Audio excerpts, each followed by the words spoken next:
我是因为贩卖毒品被捕，我真的很害怕。我不知道该怎么告诉我的父母，他的罪名会被判死刑。我们进入第3轮审判，他告诉我，伊斯坎达，他们现在决定给你一个提议：贩毒24年，外加拥有毒品1年。所以从高等法院，我被送来最高警戒级别寓所。到今天的话，我还剩下50天，就到我出狱的1月21号了。我收集了这些东西，好让我可以在倒数的每一个晚上用来奖励自己。他是一个很好的囚犯，但不是所有的好囚犯都是好公民。我们看过太多例子，囚犯在这里服从指示，但是出狱后2个月，他们又回来了。他们没能成为一个好公民。在3个不同的场合，我带了3种不同的武器。我携带的第一件武器是一把武士刀。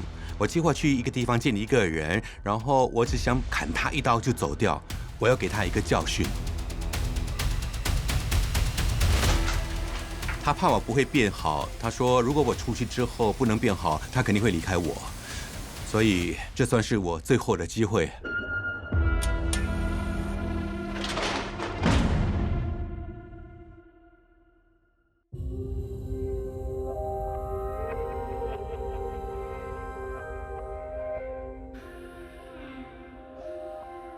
你好吗？你在外面过得怎么样？一切顺利吗？我们的女儿还好吗？她进了什么学校？她有想我吗？你是不是还很生我的气，还很恨我？我想为以前伤害过你的话和所作所为向你道歉。我想寻求很多人的原谅。其中一位，我希望得到他的原谅的是我的前妻。我也希望有一个机会可以照顾我的女儿。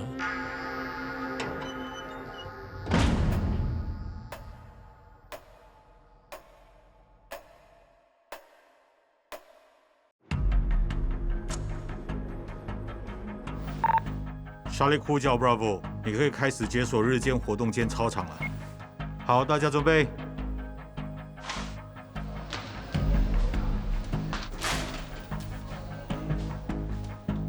来，准备好就集合。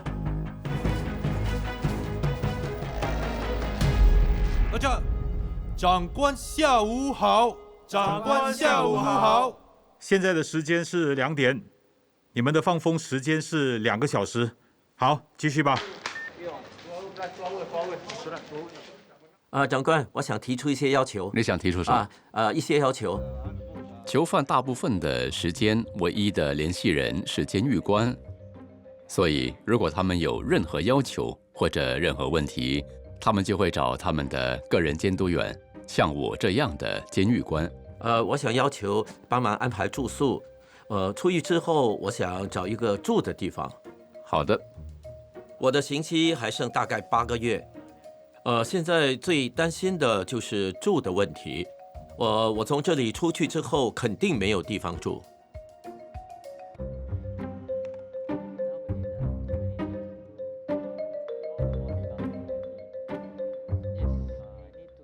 我来确认一下你的家庭情况怎样？你的家人住在哪里？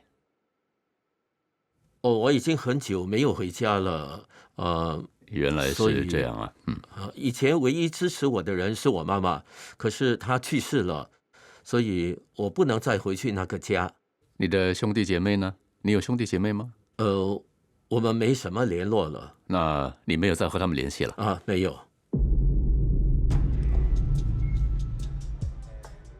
你会一个人住？还有我的女朋友。因为我有一个未婚妻在外面等我，所以我想第一步先让自己安顿下来，然后我再做其他打算。他们会安排和你面试，然后你可以跟社工解释一切。好的。当我在外面没有地方住，就没有足够的休息，也就不能集中精神工作。没有工作，我肯定会有金钱上的困难。到时我那些消极和犯罪的想法就来了。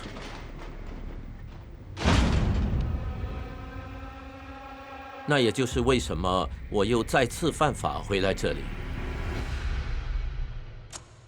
各位，今天是你们的奖励兑换日，你们将会观看一部电影，你们表现很好，累积了足够的分数看电影，继续努力，保持良好的行为。有什么问题要问吗？没有，长官。好的，大家谢谢长官，谢谢长官。如果他们一整个星期都表现良好，我们会给他们分数。到了星期五，他们可以选择他们想要的奖励。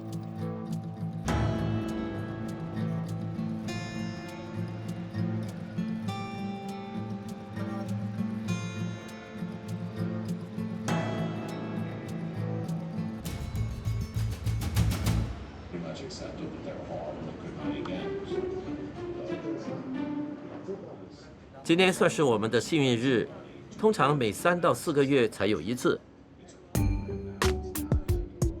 虽然我们这里看的电影都是很旧的，可是看电影对我们来说是很珍贵的事情，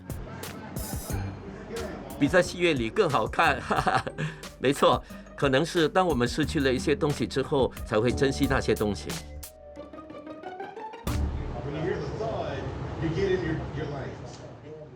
我们现在看的这部电影和我们的 Hero 计划有关，说的是怎么样管理我们的情绪、家庭暴力的问题等等。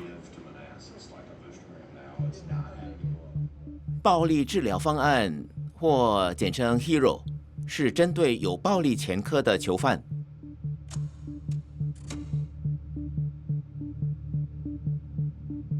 通过这个方案，辅导员会帮助他们更了解自己的罪行，并且训练他们的认知能力。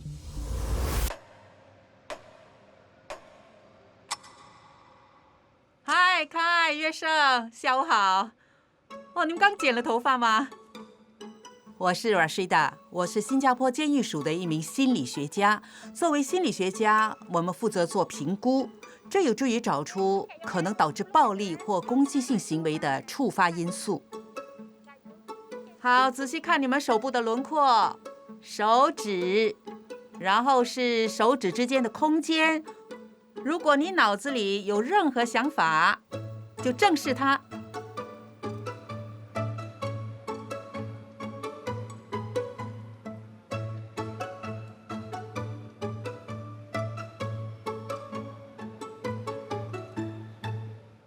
这会不会是将来你会做的事情？老实说不会，因为它太清晰了。太清晰了，它可能会引发其他事情。当你被它触发的时候，就正视它，然后移开。你的手之前我看到一个小疤痕，它可能触发了什么？任何事情、任何人、任何地方，都可能导致我们被触发，然后达到愤怒的地步。当我们很愤怒的时候，我们的行为会变得怎么样？变成一种行动。它会变成一种行动，对，就是这样。家人可以帮助他们改变，也可能是一个触发因素。例如，他们可能在沟通方面存在问题，这也可能导致家庭暴力。你们觉得唠叨也算是一种沟通方式吗？是，文庆说是。为什么这么说？表示他们关心你，所以才唠叨，才费心唠叨你。有时候他们太过啰嗦了。好，哪一点让人受不了？他们一直讲，然后又一直重复，重复再重复，不断重播。所以你会想，你应该了解我的，你是我的家人，对吗？可是与此同时，事情又好像不是这样。当我遇到问题，我通常会找我的朋友谈，然后我的太太会想，为什么你可以跟朋友分享，不可以跟我分享？为什么你跟朋友说而不跟太太说？比如我说啊，这次出去之后，我打算参加一些课程，学习烹饪。然后他会回答我，你要去学，你连煮块熟面都不会，你要学烹饪。不用去学了，你回来家里我教你煮。你看，就是这种情况啊。这是一个很好的例子啊，暂停一下，很好，非常好。我们请其他人帮忙一下。他太太说，你连煮块熟面都不会。你们觉得他的想法是什么？他是怎么想的？背后有什么意思？可能他想趁机利用这个时间和你相处，可以分享食物嘛。问题是，他自己也不太懂得怎么样煮。你有帮过他吗？没有，我自己也不会煮饭。所以这是期望的问题。如果你仔细想想，问题是在于聆听，还有反思。我的另一半或是我的家人，他们想告诉我什么？想一想他们的感受，好吗？有时他们可能觉得太直接告诉你的话会很尴尬。但最重要的是，你和你太太必须讨论这个问题。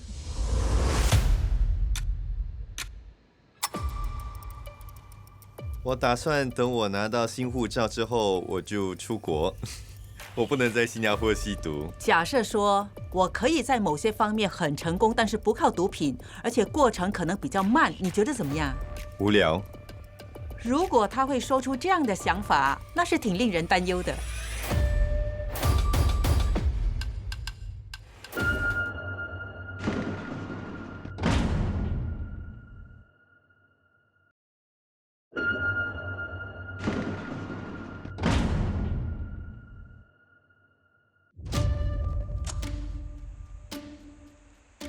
大家注意，现在集合点算人数。我重复，现在集合点算人数。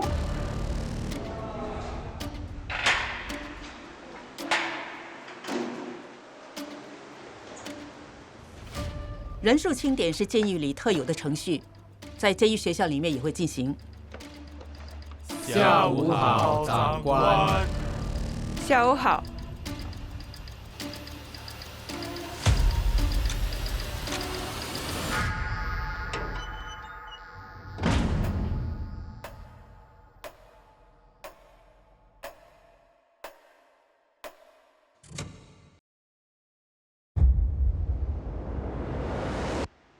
我被判刑之后，就被送到最高警戒级别寓所。我计算了我在监狱还剩下多少时间，扣除减刑和还押期之后，我还剩10年。我知道这里有监狱学校可以修读 NT 水准、NA 水准、O 水准和专业文凭课程。我又算了一下，1年 NA， 1年 O 水准，2年专业文凭，可能在那之后，我还要报考大学学位。之后开放报名，我就提交了申请表格。我很高兴被选中了，也很幸运，因为我知道申请的人很多。今年我就会考 O 水准了。每年他们可以申请报读他们想要读的课程，可以是 N、O， 甚至是 A 水准。他们提交申请之后，我们会根据他们的行为以及他们在狱中的时间还有多长来审批。所以增加的流量是1600除以1/4。现在是晚上8点25分，通常这是我和室友一起复习功课的时间。253啊！在监狱里就是这样念书的。必须坐在地板上，年纪越来越大，我开始觉得腰痛了。每一个科目你会收到这么厚的作业，我们没有电视机，没有收音机，没有电脑，不能上社交媒体，所以我们花很多时间在学习上，这样时间会过得很快。有时你会惊讶有人要求更多的作业。下课之后，通常老师会告诉我们，好，你需要做这个题目那个题目，然后在下一堂课交上去。如果我不每天做的话，一定赶不上。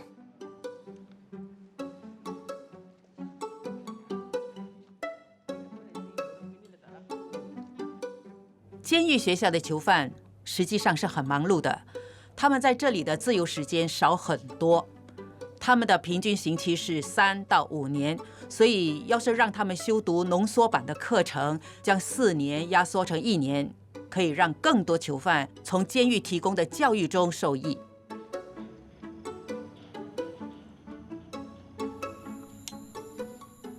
我会温习到9点45分，然后就收拾东西，冲洗一下就去睡觉，因为第2天早上4点就得起来。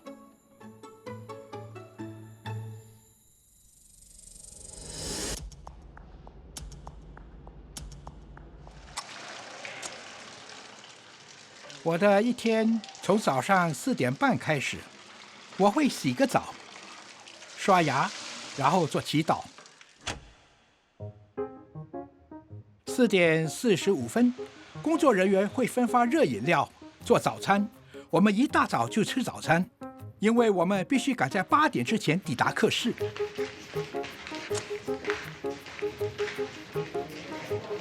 当你去上课的时候，你不会觉得你是在监狱里，感觉完全不同。当我们跟老师说话的时候，他就像个朋友。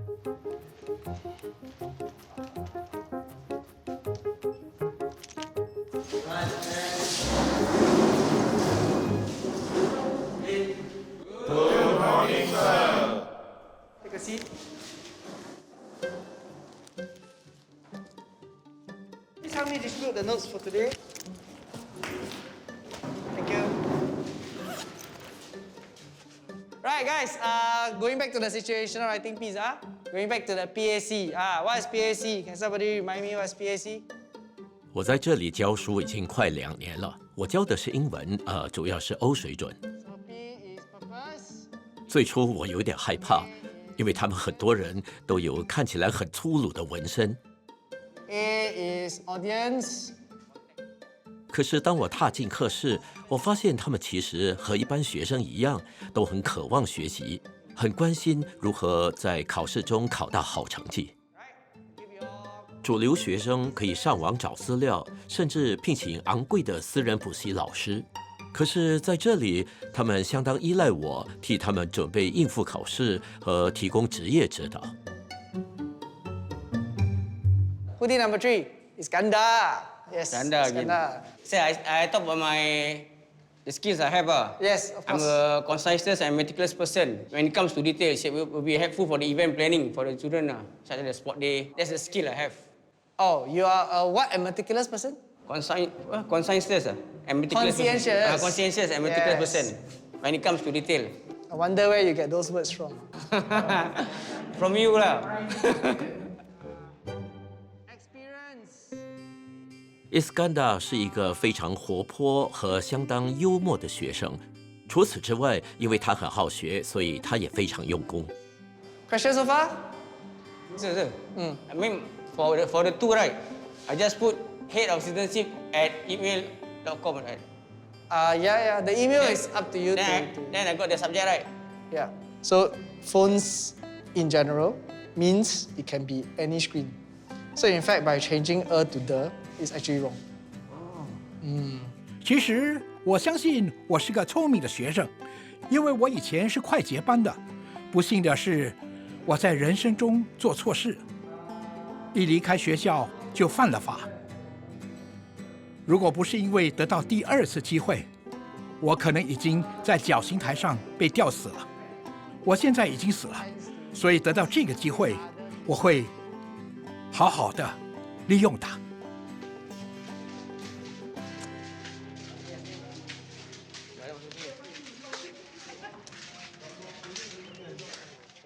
You intend to do our part-time diploma course, right? Intend to do diploma in logistics. Once you complete that, there's even Further studies. Yeah, further studies. The Bachelor of Science in Logistics and Supply Chain Management. You can even do it while you're in prison school. You don't have to wait till you're outside. 这一次，我不想在监狱里浪费时间了。我选择念书，因为将来有了文凭，可以帮我找到更好的工作。当你没有工作，你就可能会做非法的事情，因为你需要钱。当你出狱之后，一睁开眼睛就会想到钱。你要想怎样生活，怎么样赚钱，怎样生存，吃什么。我真的需要改变，未来的人生才可以有好的开始。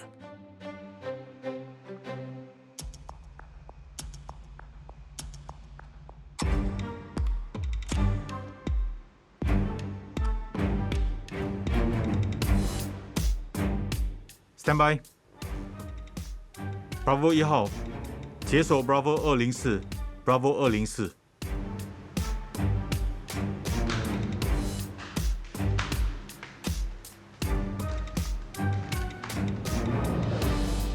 放风时间准备，脱衣搜查。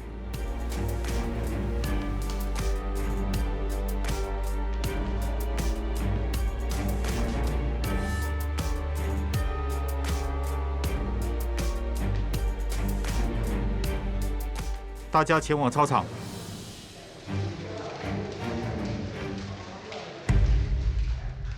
好，在我们开始放风活动之前，大家记得戴好口罩，保持安全距离。好了，IC。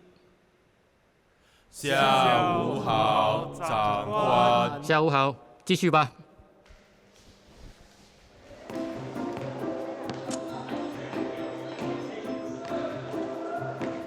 我们多数人都很期待放风时间，因为每个星期只有2次。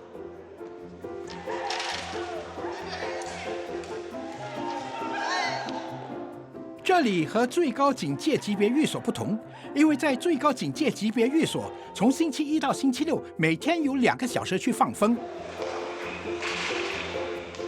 上了一整天紧张的课，背公式、做复习，这1个小时15分钟对我们来说非常珍贵。对学生来说，放风特别重要。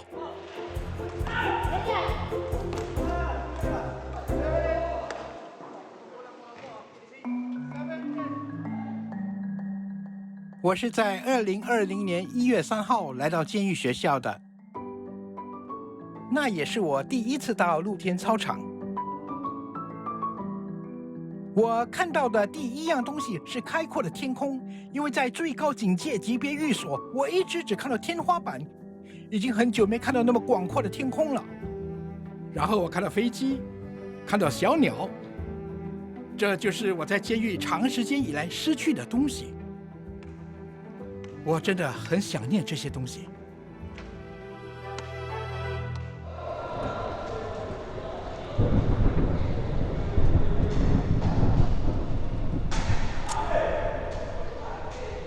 我真的想念雨天，我喜欢冷天，我喜欢下雨。即使在外面的时候，我想念太阳，想念雨天，想念到外面去。这个风景对我们很重要，这是唯一让我们感觉在外面的方式。那是黑色玛利亚，他们这样叫她，那个进进出出正门的。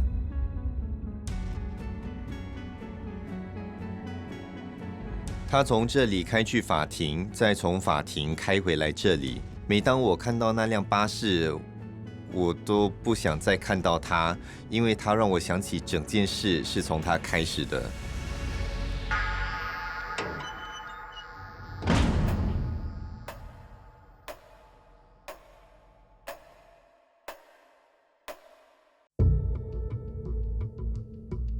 Rusty， 在你进来之前，你在外面的时候，是否遇到过什么困难？我追逐金钱、汽车、信用卡这些东西。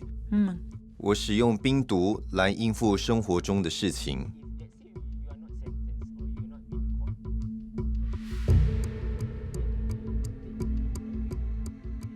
我连续3天、4天、5天不睡觉的工作，因为你一直在累积越来越多的问题。你知道一停下来就会失去，比如说2000块钱，那为什么要停？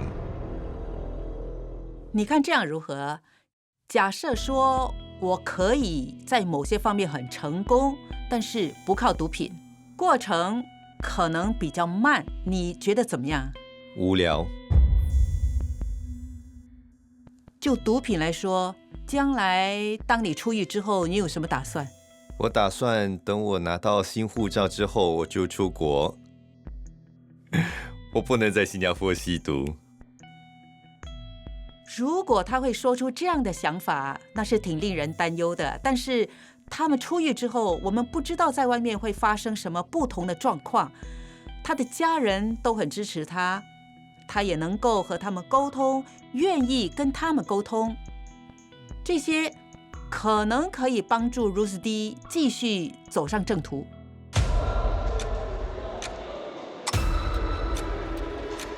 来跟我一起做，我也可以教你。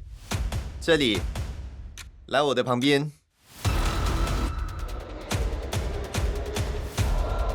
糟糕，长官看到我们了。Rusty 指导其他囚犯做一些健身的动作，可以被看作是帮派有关的活动。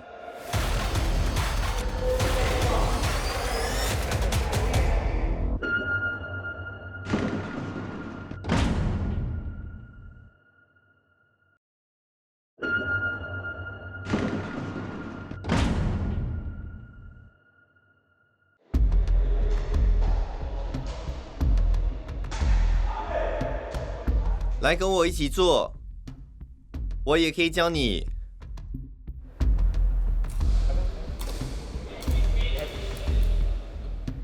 你要学会怎样自己做。糟糕，长官看到我们了。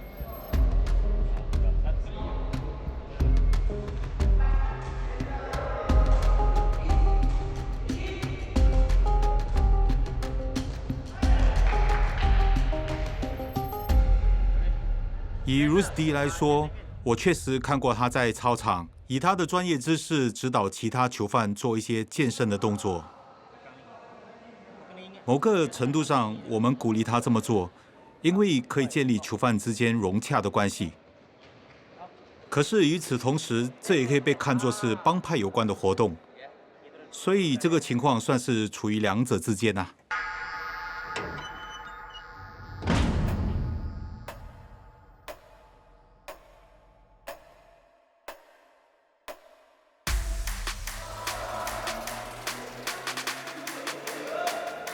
他们会问我问题，要一些秘诀，我就会指导他们。我们有一个运动小组，会一起做 HIIT， 而且是非常非常高强度的训练，不是外面那种一般的。因为在这里，我们可以完全专注于我们的活动。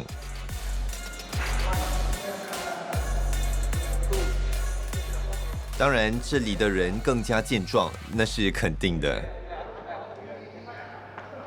我们的犯人大多数都是毒品罪犯，所以他们带着某种生活习惯进来。他们瘦弱、瘦削，可是出狱的时候，他们很健壮，因为他们吃的食物，他们花时间锻炼，很意外，对吧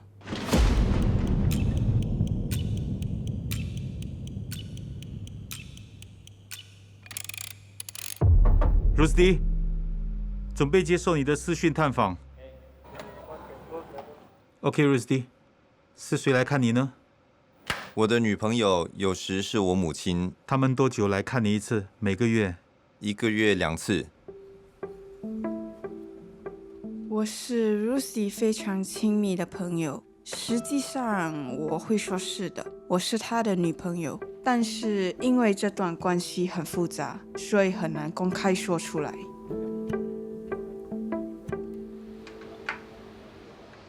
Rusty， 他们有给你工作吗？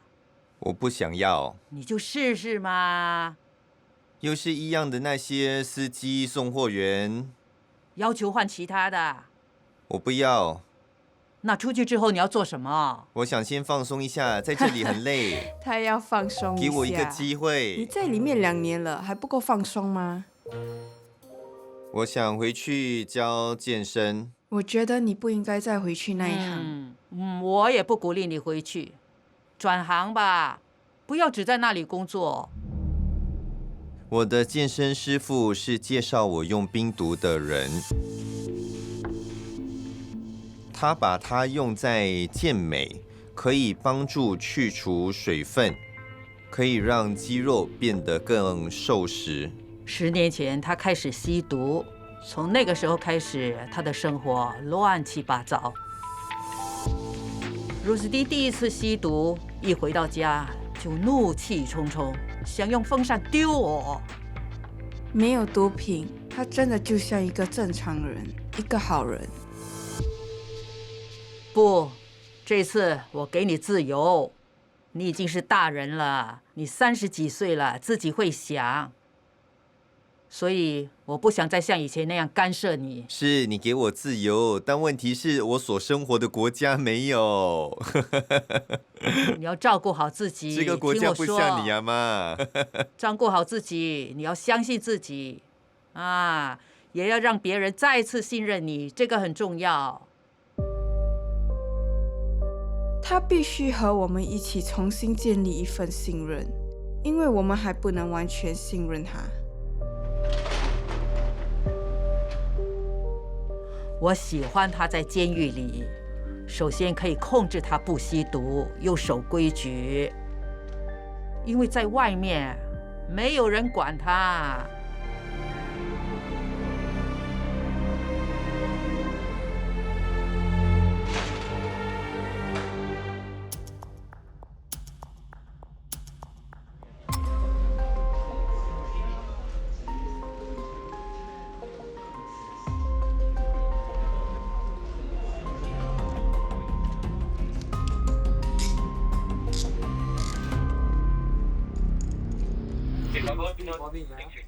我能怎样帮你？发生什么事？昨天在玩藤球的时候，我的左腿筋就受了一点伤。左腿筋，好的。我们有相当多人曾经依赖药物，所以他们会来到这里寻求一些会上瘾的药物，例如一些止痛药。有时候啊，他们不会告诉你他们想要什么，他们会用另一个方式来表达，所以你需要怀疑并向他们了解清楚。我可以确认一下吗？你是摔倒还是拉伤你的肌肉？拉伤我的肌肉。拉伤你的肌肉。没有人打过你或什么吧？没有。其实具挑战性的是看穿他们的意图，在答应他们的要求之前，一定得先三思。我们必须提防，才不会无意间助长这种行为。我只是举起来，是这里吗？是这里啊。膝盖有没有受伤？膝盖。臀部呢？臀部是的。臀部也是啊。你今天还能走路吗？还能走。我看了一下，他可能只是拉伤腿筋，所以给了他一些止痛药，也建议他可以的话就多走动。如果还是觉得不舒服，你可以再来找我们，好的，好吗？保重啊，祝你有愉快的一天。谢谢。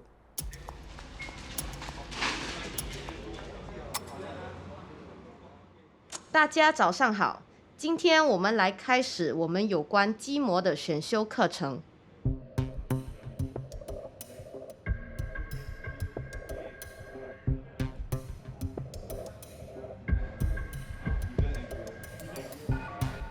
一般上，在他们的童年，如果打人是有回报的，那就会增加他们在未来使用暴力的几率。告诉我们你的名字，然后分享一段快乐的童年回忆。谁想分享就开始吧。我的名字是岳胜，我有个童年记忆。那时候我跟我的兄弟姐妹、爸爸妈妈在一起那段时间，我记得有一段时间我们在一起相当开心。我的名字是文庆。我一个快乐的童年回忆是我开始吸毒的时候。我什么都想不起来了，我把我的童年记忆都封锁了。所以有些成长经历是美好的，有些却不是那么好。有些人在成长过程中会产生某些恐惧、焦虑和想法，并用它们来保护自己。愤怒，为什么愤怒？那时候我3岁，我记得，因为我妈妈当时怀着我妹妹。我爸爸打兼职工，一直在换工作。我想我妈大概是问他我们哪里有钱开饭，我爸就打我妈了，拖把的木柄都折断了，我爸的手流着血。当他们分享他们自己的故事，他们的童年，我们是在深进他们的核心信念，一层一层揭开来，然后去了解到底是什么造成暴力的行为，然后我们会教他们如何挑战或是接受这些想法，他们才可以得出一个比较平衡的观念。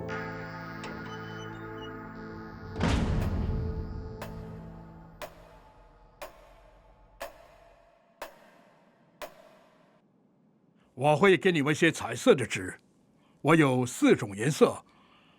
黄色、绿色、红色和蓝色。当你把它放在眼睛前面，你看到什么？什么颜色呢？红色、粉红色啊，白色、红色。把它放下，这是什么颜色？绿色。我手上的卡还是绿色的，是。可是你加上去的颜色，使它看起来是不一样的颜色。当我们说基本模式，它就像这样，它就是类似的情形。当我们经历了一些事情，它会加一点颜色；当我们经历了更多以后，它又染上一点颜色。过了一段时间，它会变成永久的颜色。假设说，在成长的过程中，我告诉自己，我需要保护自身安全，我最好躲起来，不被看见，才不会被打。可是，假如不管面对什么问题，我都想我最好躲起来，这就变成问题了，对吧？特别是凯，他曾经多次使用暴力来得到他要的东西，如果成功了，就会进一步加强这种信念，就是暴力有用，暴力可以解决我的问题。一段时间之后，它会变成像是一种反应，一种自然的反应。那时候我的爸爸患了第4期癌症，他需要去复诊。我们本来约好了我当时的女朋友，可是她没有出现，于是我很生气，很愤怒。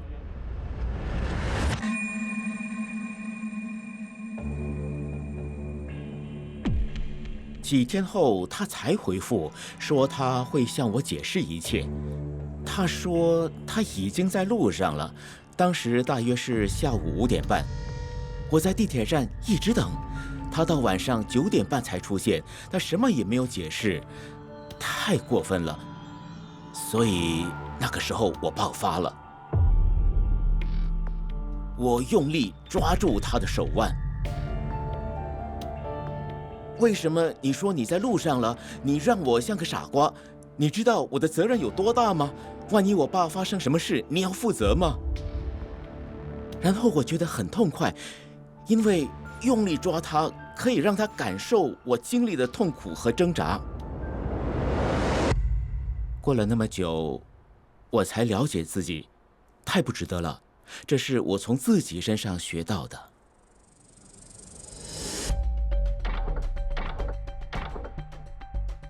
只是一件很小的事，我的房里需要一个小小的挂钩，双面胶不粘了，所以掉下来。我找一位长官帮忙，可是第2天他当什么都没有发生过一样，我很生气，真的很生气。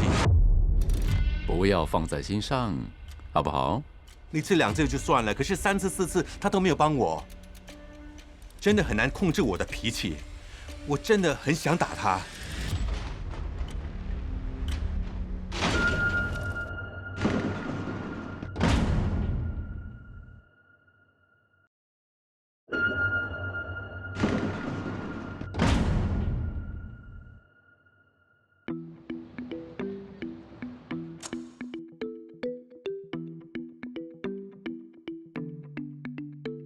在监狱里，很多东西我们都必须提出申请。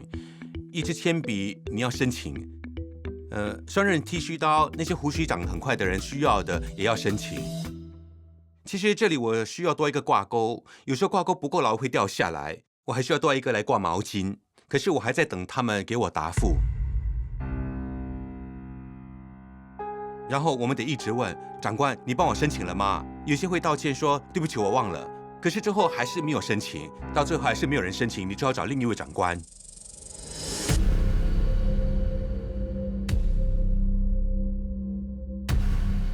在牢房里，我们会一直想，什么时候才批准？我很着急，很烦恼。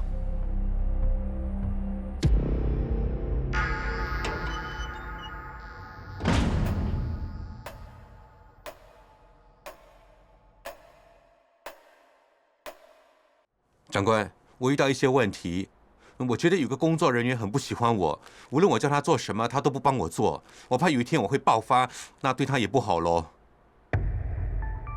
不要放在心上，好不好？刚开始1次2次就算了，可是3次4次他都没有帮我。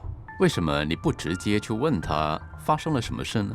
现在我一看到他就火大，很烦，我很想直接去找他。如果岳胜蔑视监狱官，或对他不尊重，报告会被呈上去，他也会得到处罚。我们会采取严厉行动，他的释放日期会被延后，可能会多加2天。这个脾气真的很难控制。我了解我自己，如果他给我的答复不合理，我可能会发火，所以我不想跟他说话，给自己找麻烦。我知道你很生气，很不高兴，可是你要想想后果。我们不能期望什么事都随着自己的意愿，不要让你的情绪控制你啊！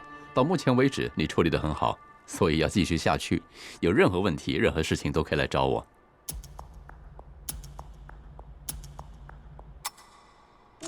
你记得吗？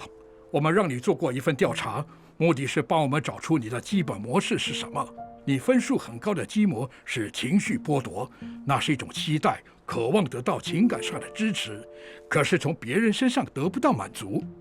回溯到你能记得的时候，你在什么时候有这种感觉呢？我3岁的时候。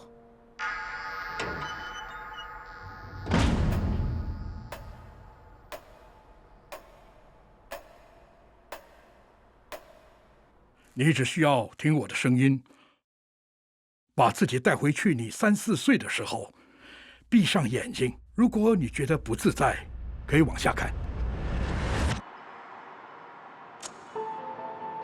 能不能形容一下你看到的场景是什么？我面前是一条高速公路。你周围发生什么事？有汽车。我们一直走，从一个地方到另一个地方。在那个年纪，你心里在想些什么？我要去哪里？为什么别人有房子，我们却一直搬家？我们从来没有在一个地方住很久，总是3天2头就搬来搬去。我们无家可归。小时候的凯是什么样子的？我没有笑容，我很困惑。我们每天只吃1餐，小时候我整天饿肚子。你心里在想什么呢？那里没有人，没有人会听你说话，多数时候只能自己一个人。他小时候的经历是，他的父母无法照顾他，即使他们在他身边，但是却没有理他，他很孤独。我们能做的是去解决它。当他遇到一个触发点或困境的时候，他不需要像他在3岁的时候那样去面对它。如果你现在来到小时候的凯的面前，你想对他说什么？你会没事的，要坚强，不要失去希望。为什么？我几个亲密的朋友，每当他们看到不好的事情即将发生在我身上，总是会鼓励我。现在长大了，听他自己说，你会没事的，不要失去希望，这就是这个练习最有效的地方。我现在是大人了，有能力用不同的方法处理事情。我们不只是要挖开一个旧伤口，而是要看如何帮他愈合，让它成为他前进的动力的一部分。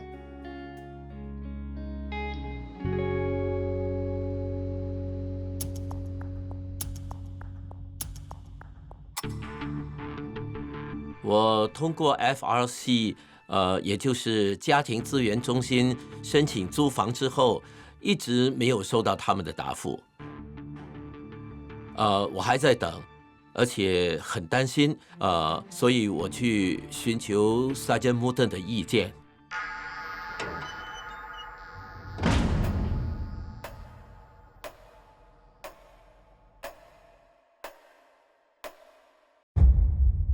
关于你申请住宿的问题，我得到回复了。这个星期或下个星期，他们会跟你安排面试。万一失败的话，我该怎么办他？不要紧，先让他们去办。第一步是要了解情况，他们需要看看你是不是符合资格。你很担心住宿的问题吗？是的，非常非常担心。住宿只是其中一个问题，不用担心，知道吗？在你出狱的那一天，你不会无家可归的。我要你也考虑一下，你的工作，你打算做什么呢？你有7、8个月的时间好好做准备。可是外面的世界真的是充满挑战性的。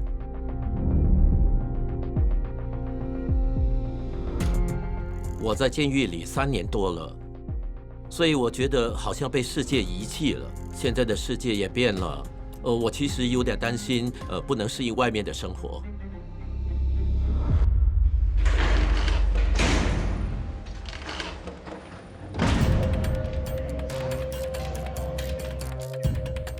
这通电话是15分钟，我会开扩音器，不要碰到电话哦。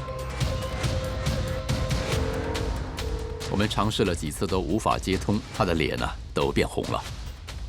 或许他的手机没电呢。Bravo， 请解锁502。OK，Rusty，你可以收拾你的东西了。现在我们替你转房，你将会参加一个释放前预备计划。现在我是在549号牢房，我会在这里一直到出狱那一天，大概还有1个多月。